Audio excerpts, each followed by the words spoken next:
ఈ రోజు మన వీడియోలో బీరకాయ కర్రీ ఎలా తయారు చేయాలో చూసేద్దాం. వండరాని వాళ్ళకి కూడా ఇదైతే బెస్ట్ కర్రీ అని చెప్పవచ్చు. ముందుగా సన్నగా తరిగి పెట్టుకున్న 3 ఉల్లిపాయ ముక్కలు, 2 టమాటా ముక్కలు, కొంచెం కొత్తిమీర, కరివేపాకు, 7 వెల్లుల్లి రెబ్బలు, 2 పచ్చిమిరపకాయలు అయితే తీసుకోవాలి. 1 కేజీ బీరకాయలను అయితే నేను తీసుకున్నాను. ఒక ప్యాన్ పెట్టుకొని 3 టేబుల్ స్పూన్ల ఆయిల్ అనేది వేసుకోవాలి.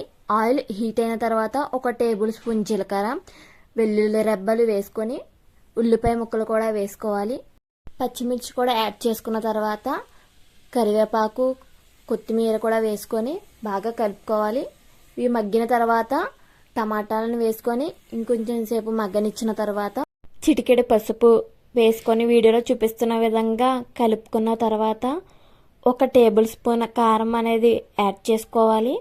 అండ్ రుచికి సరిపడినంత ఉప్పు అనేది వేసుకొని బాగా కలిపి బ్రౌన్ కలర్ వచ్చిన తర్వాత ముందుగా చేదు చూసి పెట్టుకున్న కేజీ బీరకాయలను వేసుకోవాలి.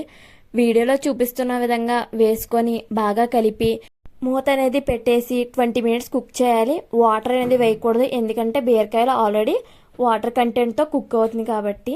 ఇలా 20 మినిట్స్ కుక్ అయిన తర్వాత తీసి చూస్తే యమ్మీ బీరకాయ కర్రీ రెడీ అయిపోతుంది. ఎంతో ఈజీగా ప్రిపేర్ చేసుకోవచ్చు. నచ్చితే కనుక like and subscribe my YouTube channel. And comment సెక్షన్లో మీ కర్రీ ఎలా వచ్చిందో కమెంట్ చేయండి.